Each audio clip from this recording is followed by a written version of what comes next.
Alors, toujours en direct du Salon du Disque,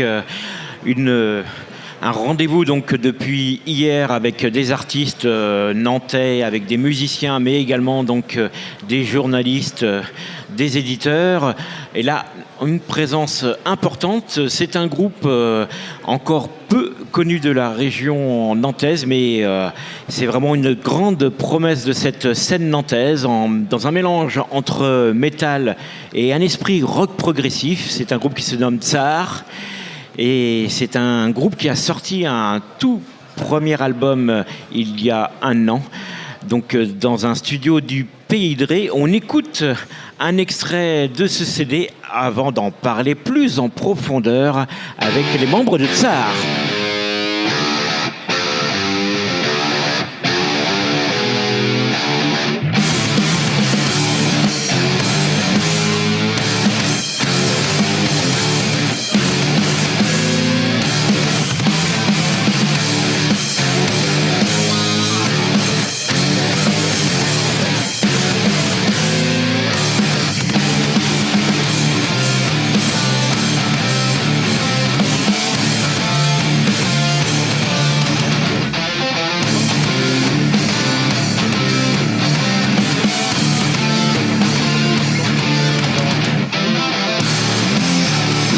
Alors ce qui est dommage, c'est que là, les morceaux sont très longs. C'est pour ça aussi qu'on peut mettre le groupe dans l'univers du rock progressif. Et donc tellement long que là, on n'était que dans l'intro, pas entendu de voix. Et pourtant, la voix, c'est très important dans ce groupe Tsar et dans ce premier album. Ce qui est très étonnant, c'est que vous êtes un groupe jeune et vous avez une grande maturité musicale, que ça soit autour de votre instrument et aussi dans un esprit collectif avec un mélange d'influences qui semble vraiment très très large. Et pourtant, il y a une grande unité dans ce groupe. Est-ce que vous pouvez m'expliquer ce mystère ?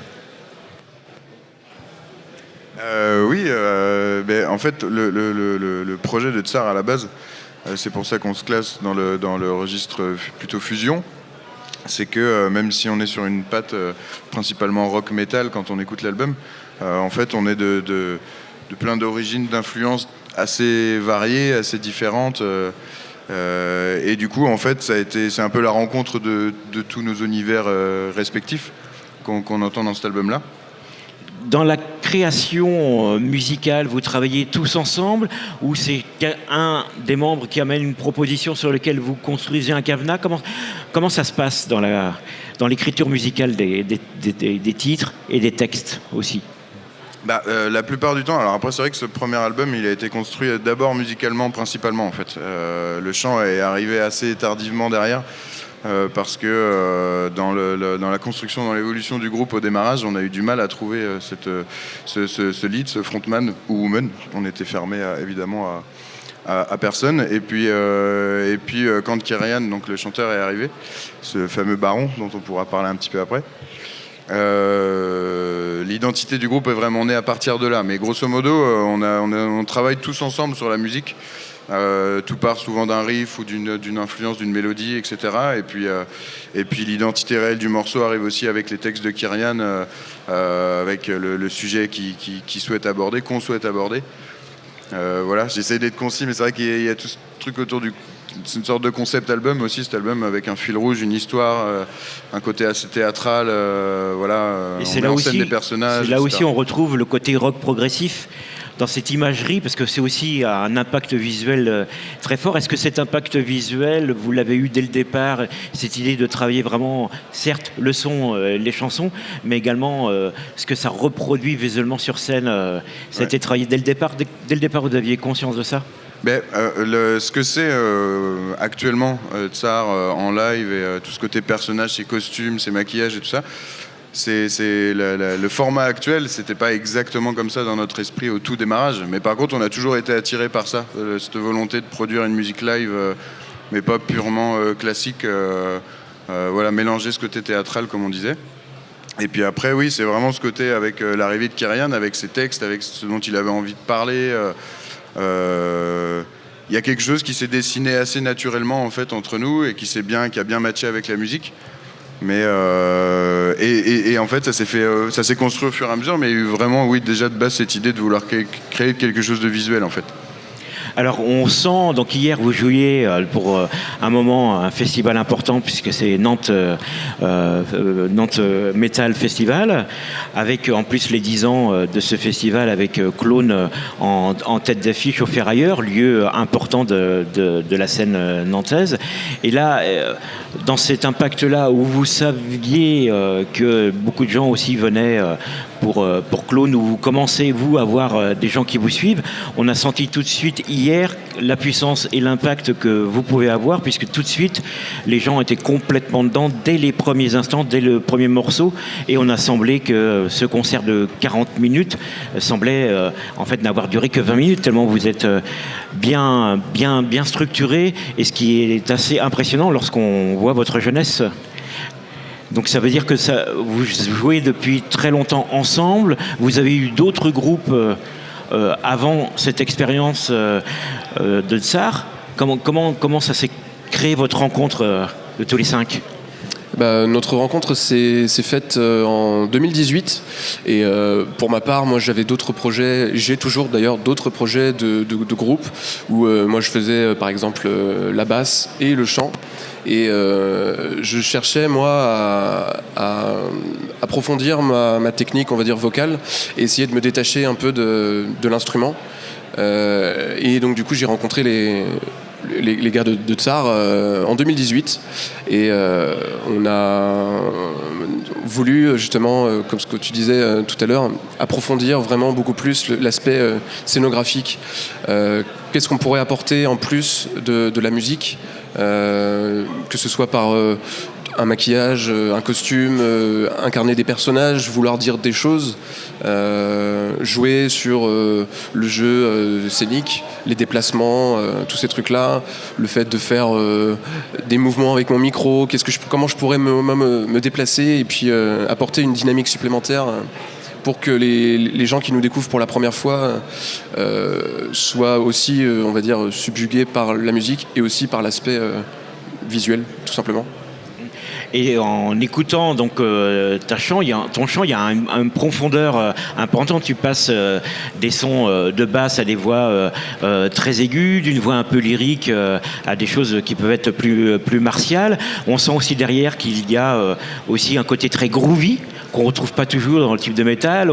Des fois, on peut penser à des choses comme Faith No More ou à du Korn. Comment cet assemblage musical se crée entre vous ? Est-ce que vous avez vraiment ces groupes un peu références de ce type de son ? Et cette fusion, comment vous c'est quoi les astuces de l'alchimie de Tsar ? Comme je disais un peu tout à l'heure, il y a déjà toutes nos influences à nous différentes. Après, il y a dans les groupes qui ont pu nous influencer, il y a des valeurs communes aussi dans ces groupes-là, comme toute la musique progressive. On aime beaucoup Tool. Ça, c'est un groupe qui nous parle beaucoup. Après, ou des groupes un peu moins connus, nordiques, comme Freak Kitchen, où ils ont pas peur de mélanger les styles, en fait. Et il y a ce truc qui nous plaît aussi là, dans ce melting pot de styles musicaux, parce que on croit un peu que c'est aussi un peu l'avenir de la musique, pas que métal. La fusion, ça a toujours été des tournants en fait dans la naissance de nouveaux styles musicaux. Et voilà, ça nous tient à cœur en fait de pas être enfermé dans un style où vraiment, comme tu le disais, tu sais, dans les codes du métal, on nous a déjà reproché dans les premières dates, dans les tout débuts, que ça criait pas assez, par exemple. Pourtant, ça crie un peu des fois, mais effectivement pas tout le temps, quoi. Il y a une ambiance très très lyrique, et c'est vrai que des fois on peut penser à un groupe très progressif comme Marillion aussi, qui est un peu loin du monde métal, mais qui est proche. Aussi, on peut même aller plus loin dans les années 70 avec un groupe comme Genesis, et dans cette idée aussi de concept, parce que le concept, vous semblez... D'ailleurs, quel est-il vraiment autour de ça ? Mais on sent que vous voulez raconter une histoire et créer une ambiance, une atmosphère. C'est un tout, en fait. Pas que la musique, c'est vraiment une ambiance spécifique de Tsar. Et c'est quoi l'ambiance vraiment que vous voulez créer ? Et c'est quoi l'histoire qu'il y a autour de Tsar ? Tu veux encore ? Oui. Alors du coup, c'est une sorte de fiction en soi, où on incarne tous des personnages. Alors il y a ce personnage central du baron, entouré de nous 4 qui sommes ses acolytes. Alors après, il y a encore des choses en construction autour de tout ça, mais grosso modo, Tsar, c'est une sorte de représentation du pouvoir, quoi. On pointe du doigt cette soif de l'homme du pouvoir depuis la nuit des temps, et puis tout ce qu'il est prêt à faire ou qui serait prêt à faire pour essayer de cette ascension comme ça par tous les moyens pour atteindre la plus haute place. Voilà, d'où cette dénomination du baron, quoi. Et voilà, et au travers des textes de Kyrian et dans ce premier album déjà, mais là on pousse le concept plus loin dans ce qu'on est en train d'écrire en ce moment pour le deuxième, dont un nouveau premier morceau qu'on a présenté au Nantes Metal Fest hier, qui part de l'effondrement écologique et tout ça, mais voilà, on pointe du doigt un petit peu toute cette emprise politique, même si on fait pas réellement de politique, c'est simplement nous une fiction avec des personnages où on donne notre regard en fait un petit peu sur le monde et puis sur les grands mots du monde, on va dire. Donc on parle de l'écologie, on parle de la surconsommation, on parle de beaucoup de choses comme ça, mais à travers un regard très personnel, principalement dans tes textes. Une sorte de satire inversée. Du point de vue d'un personnage fictif qui, lui, est dans une catégorie sociale au-dessus et qui, lui, a une vision un peu tronquée de la chose et qui se permet de critiquer. Donc c'est une sorte d'antagoniste et je trouvais ça intéressant d'apporter un peu ce côté-là, le côté fiction, et on peut se permettre d'incarner des personnages qu'on n'est pas forcément dans la vraie vie au final, mais tout en voulant dire des choses qui nous semblent importantes en tout cas. Avec toujours ce petit poil aussi caricatural qu'on aime bien, quoi. Bien sûr. Ce truc où on surjoue un peu le truc, on grossit un peu les traits, ça met en avant un côté un peu sectaire comme ça, avec le public qui sont un petit peu nos fidèles, nos adeptes. On n'est pas encore super au fait de comment on aime appeler notre public et tout ça, mais il y a un truc un peu comme ça. Ce baron, il est un peu fou en fait. Et une chose qu'on aime bien dire en même temps, que le monde rend fou aujourd'hui, donc c'est aussi un moyen de mettre ça en avant, quoi. Alors quand on vous voit sur scène, donc il y a ce côté donc scénique et visuel très important. Et est-ce que dans cet esprit-là, vous avez l'idée de travailler sur des clips où on va retrouver un univers un peu cinématographique, parce que c'est aussi ça. Quand on vous voit, on a une ambiance cinématographique. Ce qui est un peu étonnant quand on voit sur scène, c'est on est comme au cinéma également. Est-ce que vous avez cette vision-là aussi de vous-même, ce côté cinématographique? Je pense, oui, cinématographique peut-être, mais en tout cas théâtral. C'est qu'on a envie de se mettre en scène et on a envie, de par l'univers qu'on en dégage, de vouloir justement raconter quelque chose, et que les gens, quand ils nous regardent, de par les symboles qu'on peut mettre en avant, puissent comprendre des choses sans pour autant comprendre tout ce qu'on dit, ou voilà, que ce soit visuellement impactant, quoi. Et pour ce qui est des clips et tout ça, c'est vrai qu'on a envie de développer tout cet aspect-là, d'avoir encore plus de costumes, des éléments de décor. J'ai vraiment, en tout cas, on a vraiment envie d'approfondir tout ça, et à l'image de pas mal d'autres groupes qui l'ont fait bien avant nous. De toute façon, on n'invente rien, je pense. On fait que de faire une fusion de plein de choses qui nous font plaisir. Par exemple, on peut citer des groupes comme Avatar qui font ça, qui sont très dans la scénographie. Rammstein par exemple, ou les groupes comme Ghost qui ont beaucoup de costumes, des maquillages et tout, et ça c'est des choses qui nous parlent, et on a envie d'aller vers ça, quoi. Et le visuel, que ce soit sur le disque ou même dans vos t-shirts, c'est aussi un visuel fort. Comment vous l'avez travaillé, ce visuel? Pochette comme t-shirt sur le visuel du Tsar, avec des très beaux t-shirts. Merci. Tu veux prendre la parole? Pour l'album, on a fait appel à un photographe graphiste qui nous a fait, on a fait une petite séance, voilà, il nous a fait un pochette. Comment on a travaillé ça en fait? On voulait que le baron apparaisse et que ce soit vraiment le personnage central, comme sur scène en fait, et lui donner cette importance-là. Et voilà, que dire pour cet album? Et après, du coup, le blason.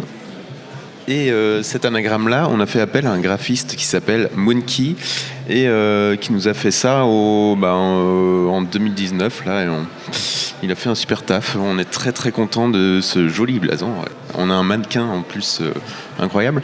Et voilà, que dire. Un t-shirt qui a un très bel impact, comme l'impact scénique que vous pouvez avoir. Est-ce qu'il y a donc vous, cette année vous avez commencé à, parce qu'il y a eu la période de Covid, Ouais. mais depuis mars vous avez commencé à faire des belles dates, Ouais. des festivals, vous commencez à en parler. Et vous en êtes tous dans vos prestations scéniques et avec là hier donc Nantes Metal Fest qui est quand même une belle date aussi, une belle mise en valeur. Est-ce que vous avez d'autres belles dates à annoncer? Tu veux? Ah bah vas-y alors. Il y a des très belles choses qui arrivent pour 2023 dont on ne peut pas parler pour l'instant. Donc on se tait. Mais il y a une date... Sur des festivals estivaux, j'imagine. Ouais, plus sur les beaux jours, etc. Mais pour l'instant, enfin voilà, il y a des belles choses à venir pour cette année 2023. Après Nancy, là, il y a déjà le 26 février où on va jouer pour la Bamboche, qui est organisée par Stit, qui sera interviewé après. Tout à l'heure, oui. Et qui est pour l'association Agir contre la faim, où on sera... contre la maladie. Contre la maladie, oui. Contre la maladie. Et où on sera accompagné de Mama Griot, qui est un groupe local aussi, très très bon groupe, groove rock. Et puis Strolad, voilà. Donc le 26 rock celtique. février. Ouais. Je sais plus le lieu, mais Stit en parlera tout à l'heure de toute façon. Oui. Mais...